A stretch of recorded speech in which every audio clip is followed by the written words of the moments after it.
Jæja, vinir, í dag þá voru svo heppin að fá að verða vitni að skírn hérna í kirkjunni.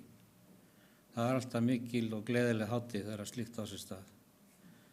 Þetta er svona eins og að bjóða nýjan meðlim formlega velkominn sem meðlim safnaðarins. Það sem felst í því að hluta til. Þetta er líka kærkomið tækifæri til þess að rifja upp þegar við sjálf tókum skírn og rifja upp þessi heit sem við gerðum. Og ég skírðist árið 1987. Hljómar eitthvað svo gríðarlega langt síðan. Ég var bara 20. Og það hefur gengið á ýmsu síðan. Ég get alltaf verið rosalega heiðarlegur í göngum minni með Guði. Það er eins og gengur.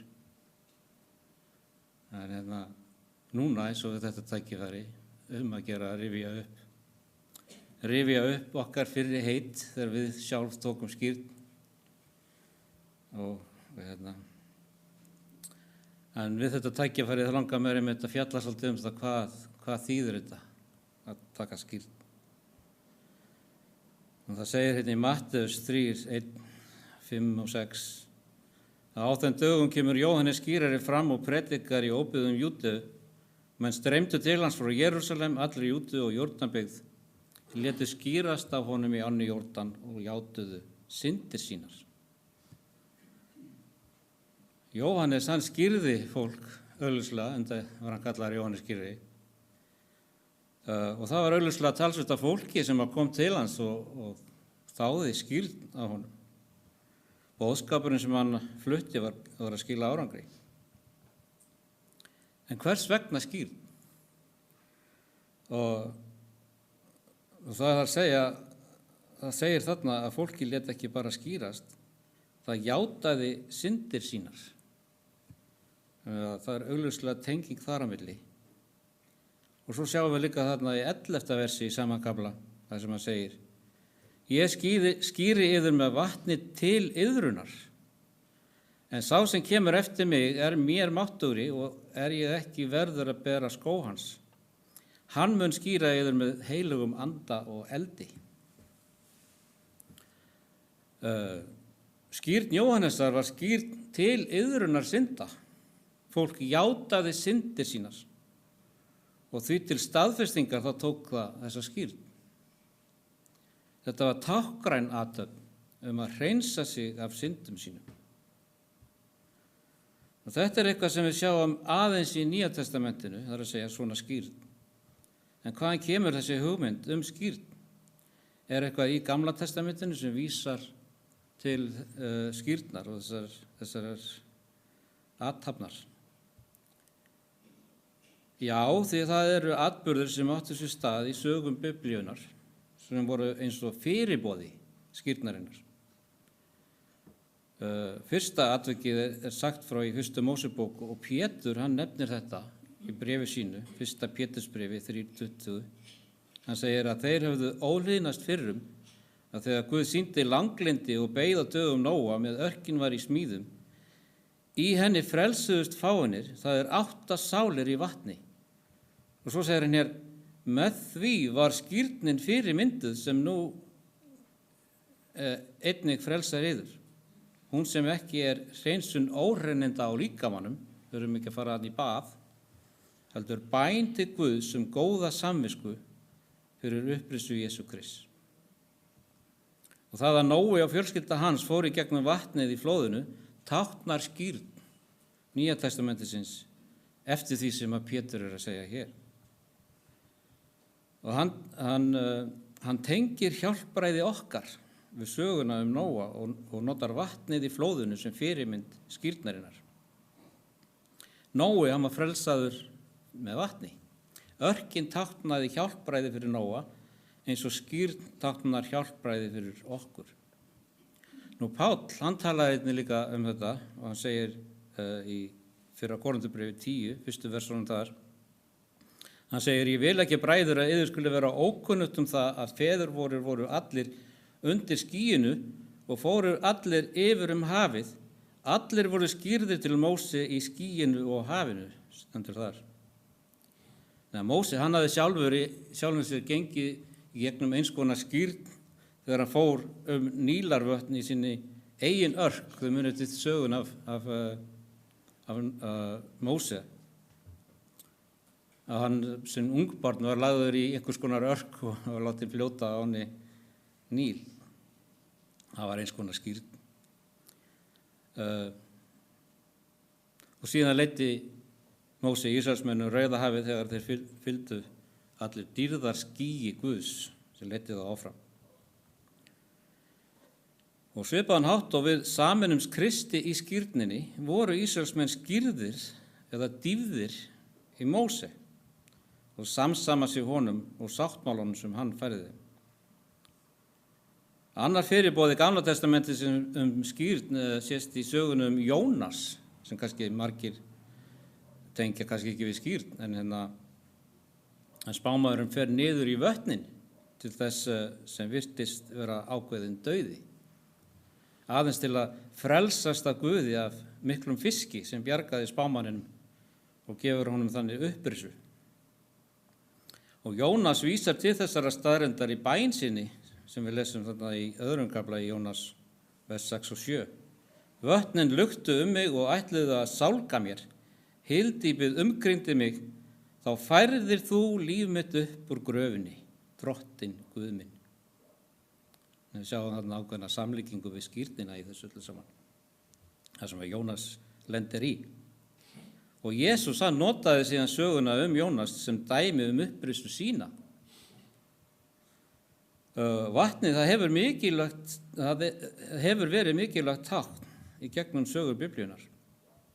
Og Nói og fjölskylda hans var bjargað frá alheimsglötun í gegnum vatnið í flóðinu. Ísraelsmenn undir stjórn Móse öðluðust frelsi sitt frá þrældómi gegnum vötn Rauðahafsins og Ísraelsmenn undir stjórn Jósúa fóru inn í fyrirheyrnarlandið í gegnum vötn Jórdanar. Og Elísa hóf þjónustu sína í stað Elía, einnig með því að fara í gegnum ána Jórdan. Og Jóhannes skírari kallaði eftir því að við iðrumst synda okkar með skírn í vatni. Og þannig hafa kristnir menn notað skírn í vatni til að sýna iðrun sína frá synd og trú á Krist. Og þó að skírnarathöfnin sé ekki að finna í Gamla testamentinu, að þá eru biblíulegir atburðir sem táknuðu eins konar skírn. Og þessir atburðir eru bentu til og fundu að lokum uppfyllingu í framkvæmd Nýja testamentisins sem Kristur bauð okkur. Nú, íslenska orðið skírn eða að skýra, þetta er mjög villandi orð, allan að mínu mati. Það að skýra innifelur aðalega það að gefa nafn. En það er alls ekki það sem Biblían er að kenna varðandi skírn. Og í öðrum tungumálum er iðulega notast við það sem er kallað umritun þegar verið er að þýða þetta orð í Nýja testamentinu. Það er upprunalega orðið baptísó. Það er ekki þýtt yfir á tungumálið sem ræðir. Þessi stað þá er búið til nýtt orð sem hljómar eins og gríska orðið hljómar. Og það á til dæmis við í enskri tungu. Það var búið til nýtt orðið baptæs, og það notaði í þýðingum. Og í stað þess að raunverulega þýða orðið yfir í ensku, þá notaði þetta tilbúna orð sem var ekki til áður. Og raunveruleg merking orðsins baptísó er að dýfa niður eða færa á kaf. Nú, hvers vegna völdu enskumælandi þýðendur Nýja testamentisins að umrita orðið frekar undir en að þýða það? Það er ekki eins og þeir hafi ekki vitað hvað þetta þýðir, eða merking þess. Hvers vegna var merking orðsins ekki varðveitt í þýðingum á ensku eða á íslensku út í það er farið? Eina rökrétta ástæðan fyrir því að það var umritað og ekki þýtt var til að hylja merkingu gríska orðsins, að mínu mati allavega. Og hvers vegna myndu enskumælandi þýðendur vilja hylja merkingu þess? Ástæðan var svo að nánast allir siðbótamenn sem gátu skilið grísku og gátu því þýtt þetta orð, þeir voru hlindir barnaskírn. Þeir voru ákveðnir í þeirri iðkun að stökkva vatni á ungbörn og kalla það skírn. Ef siðbótarmenn hefðu þýtt orðið baptísó sem niðurdýfing eða eitthvað í þá veru, eins og það sannarlega þýðir, hefði ekki aðeins skírn ungbarna verið afhjúpuð sem óbiblíuleg iðja, heldur hefðu þeir einnig verið að staðfesta iðkun anabaptista, en þeir skírðu fullorðið fólk sem hafði iðrast synda sinna og hafði til þess vit og þroska. Og þeir skírðu með því að færa fólk bólakaf í vatn, eins og orðið vissulega gefur til kynna að skuli gera. Það niðurdýfingarskírn. Til að forðast þessi vandamál földu siðbótarmenn eina raunverulega merkingu þess. Og kosturinn við að umrita orðið að þú getur þá gefið því hvaða merkingu sem þú vilt, því að þú samdir þetta orð sjálfur. Umritin þessa orðs reyndist því hentug leið til að aðskilja upprunalega merkingu þess í nýju tungumáli. Sérstaklega þegar að upprunalega merkingin myndi valda guðfræðilegum erfiðleikum, jafnvel fyrir þá sjálfa sem voru að þýða Biblíuna. Og lesendur sem ekki kunna grísku myndu aldrei uppgöta ósamræmið og myndu gera ráð fyrir að orðið hafi alltaf verið til og hefði alltaf verið í samræmi við þá iðju eða þessa iðkun þeirra, iðkun eins og þeir urðu vitni af því í kirkjunni, nefnilega að stökkva nokkrum dropum af vatni á höfuð ungbarns. Nú eftir að Pétur hafði flutt ræðu á hvítasunnudag, og lesum við það í Postulasögunni 2, 37 og 38. Þeir heyrðu þetta var þeim sem stungið var í hjörtu þeirra og þeir sögðu við Pétur og hina postuluna, hvað eigum við að gjöra, bræður? Pétur sagði við þá, gjörið iðrun og látið skýrast hver og einn í nafni Jesú Krist til fyrirgefningar synda yðar, þá mun þur öðlast að gjöf heilagan anda. Það var eins og stungið var í hjörtu þeirra. Þeir gerðu sér grein fyrir synd sinni. Hvað eigum við að gera, segja þeir. Og það stóð ekki á svörum hjá Pétri. Gjöra iðrun, það iðrast gjörða sinna. Reyndar hann að segja þeim að fara að hugsa öðruvísi og síðan í framhaldinu að taka skírn. Hebreska orðið yfir iðrun þýðir í raun að snúa við, fara að ganga í öfuga átt. Iðrun því ekki aðeins að fara að hafa slæma samvisku yfir vondum verkum sínum. Það felur í sér að hætta slíkri iðju og fara að breyta rétt. Enda segir Páll í Rómarabréfinu 6, 1 og 2, hvað eigum við þá að segja? Eigum við að halda áfram í syndinni til þess að náðin aukist? Fjarri fyrir því, við sem dóum syndinni, hvernig ættum við framar að lifa í henni? Þannig að það að iðrast, það felur í sér að hætta að drýja syndir fyrir kraft heilags anda. En hvað á hann við þegar hann segir við sem dóum syndinni? Það gott að þú spurðir, því að hann heldur áfram í næstu versum að útskýra hvað hann á við með því. Hann segir hér í versi 3, eða vitið þeir ekki að allir við sem skírðir erum til Krist Jesú erum skírðir til dauða hans, við erum því dánir og greftraðir með honum í skírninni til þess að lifa nýju lífi eins og Kristur var uppvakinn frá dauðum fyrir dýrð föðurins. Því að ef við erum orðin samgrónir honum í líkingu dauða hans, munum við einnig vera það í líkingu upprisu hans. Eða vitið þér ekki, segir hann. Páll, hann að reyna að tjá okkur. Veistu það ekki? Eins og hann sé að furða sig á því að þeir skulu ekki vita þetta. Ef við vitum sannleikan það sem Kristur hefur gert fyrir okkur, ef við treystum honum, ef við erum vissum hvað Kristur hefur gert fyrir okkur og ef við vitum það, þá getum við lagt trú okkar á hann. Og það er það sem raunverulega leiðir af sér helgun og vöxt okkar í trú. Þú getur ekki lagt trú þína á eitthvað sem þú veist ekki neitt um. Þú verður að hafa þekkingu Þú verður að vita. Svo við þurfum að gera okkur grein fyrir í fyrsta lagi, vitið þér ekki að allir vér sem skírðir erum í Kristi, til Krists Jesú, erum skírðir til dauða hans. Svo hvað það sem þú þarft að vita? Mundu eftir spurningunni sem við verðum að svara. Hann spurði, vér sem dóum syndinni, hvernig ættum við framar að lifa í henni? Þetta var spurningin hans til hennar trúuðu í versuna þarna undan. Og hann að svara þessari spurningu og okkur vantar þetta svar. Ef hinir trúuðu eru dánir og greftraðir með honum, hvernig verða þeir dánir syndinni? Og hann segir, veistu það ekki? Þessi spurning mikilvæg. Veistu það ekki? Skilur það ekki? Þetta hefur að gera með skort á upplýsingum eða þekkingu. Svo spurningin aftur, veistu ekki að þú ert dáin syndinni? Og spurningin hlýtur að vera, hvernig var ég dáin syndinni? Og við vitum að syndugt eðli til staðar. Allir hafa syndgað og skorti Guðs dýrð og Guðs náð, segir í Biblíunni. Við höfum komist að því að syndareðlið eitthvað sem Páll vill að við tökumst á við.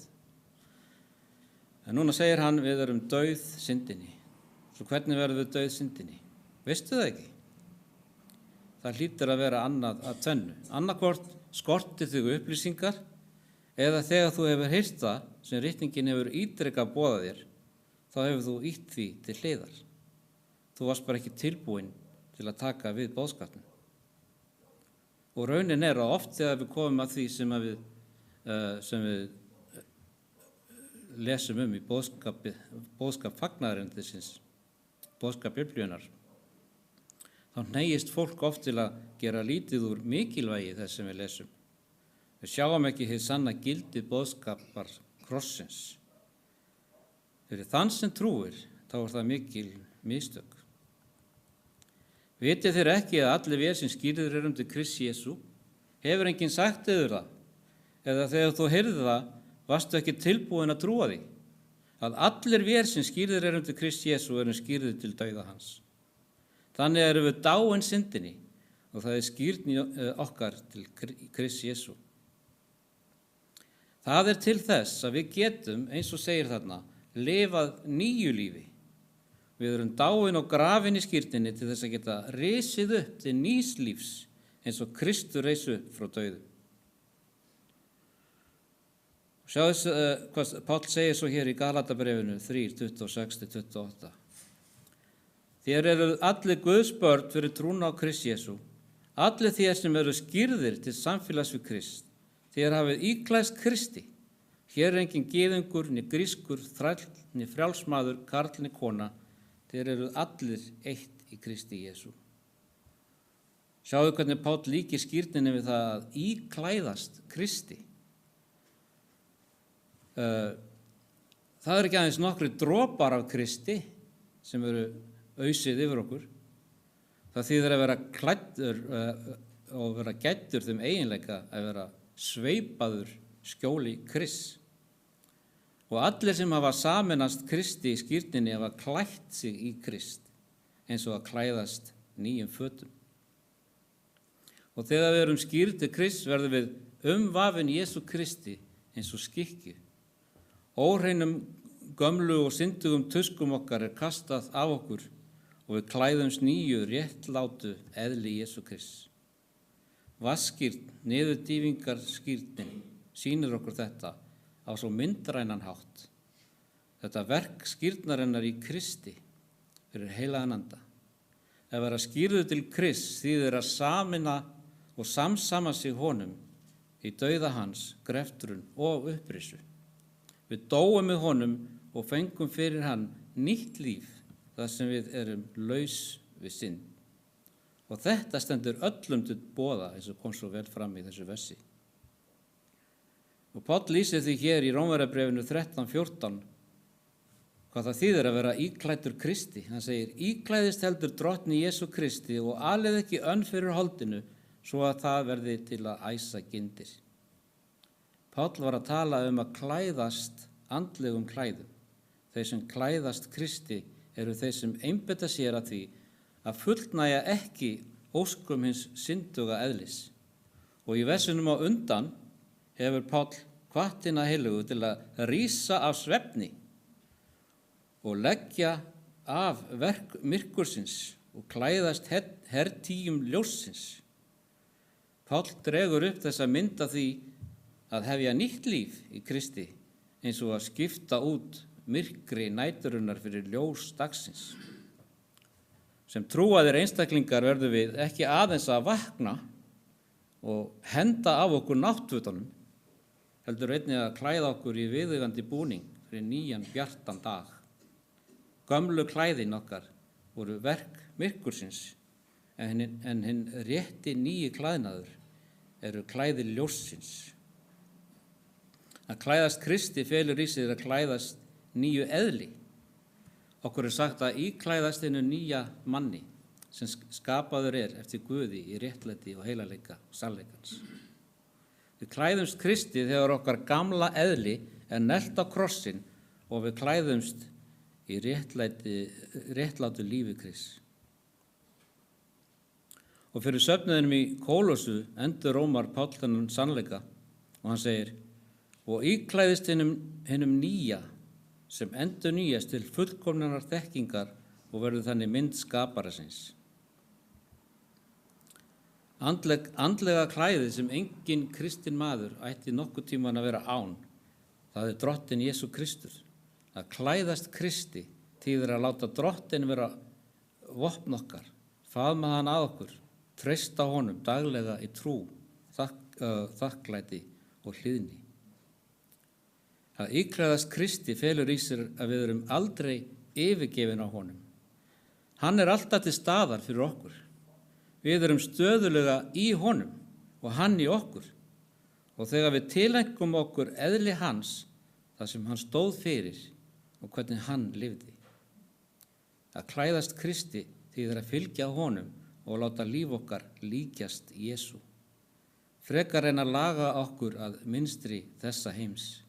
Þá eigum við að umbreytast með endurnýjung hugarfarsins, svo að þið fáið að reyna hversi vilji Guðs í góða, fagra og fullkomna.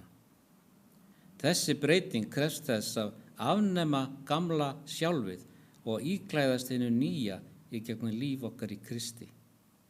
Og til að ná þessari umbreytingu treystum við alfarið á réttláta stöðu okkar frammi fyrir Guði sem aðeins möguleg í Jesú Kristi og fyrir heilagan anda. Að klæðast Kristi þýðir að vera í Jesú, að lifa til að þóknast honum. Þetta það sem felst í því að vera í Kristi, að vera klæddur dauða hans, greftrun og upprisu. Við erum klædd Kristi þegar við erum svo sameinuð Jesú að aðrir sjá hann í lífi okkar en ekki okkur sjálf. Og við höfum allt að græða með því að vera í Kristi. Þegar eins og segir hér í Sálmi 36:10: hjá þér uppspretta lífsins, í þínu ljósi sjáum við ljós. Svo ég skírður til Krists, krossfestur með honum, grafinn með honum og síðan ég reistur upp með honum til að lifa í honum. Við erum ný sköpun í Kristi. Ég ekki aðskilinn frá honum. Það þýðir að allt líf mitt mótast af lífi Krists og því hef ég verið grafinn með honum með skírn til dauða hans og eins og Kristur var upprisinn frá dauðum fyrir dýrð föðurins, þannig ættum við einnig að ganga með honum í dýrð föðurins. Við höfum öðlast nýja uppsprettu lífsins. Áður en við íklæðumst Kristi lifum við aðeins fyrir okkur sjálf, okkar eigið sjálf, hold okkar, veikleika okkar. Við vorum takmörkuð en erum nú ótakmörkuð í Kristi. Og heilagur andi ekki aðeins endurskapar okkur, heldur sameinar okkur í Kristi. Svo þessi nýja uppspretta lífs sem talað hér raunveruleg nærvera heilags anda sem kemur inn í líf okkar. Þannig syndin sigruð af sambandinu okkar við Krist. Og við látum skýrast af hlýðni við fyrirmæli Krists, en skýrnin svo miklu meira en það.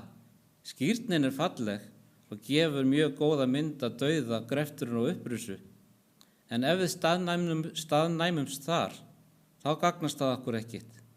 Við þurfum að fara alla leið með Kristi, íklæðast Kristi. Og ef þú leyfir þér að hugsa þetta til enda, ef þú tilengar þér þennan sannleika að þú ert íklæddur Kristi, þú ert dáinn, grafinn og upprisinn til nýs lífs í Kristi, þá hefur þú fengið ný klæði. Og þú vilt ekki óhreinka þessi nýju klæði. Og þá viljum við lifa lífið okkar eins og Kristur, tala eins og Kristur, koma fram við náunga okkar eins og Kristur, vera eins og Kristur. Það er hið nýja líf.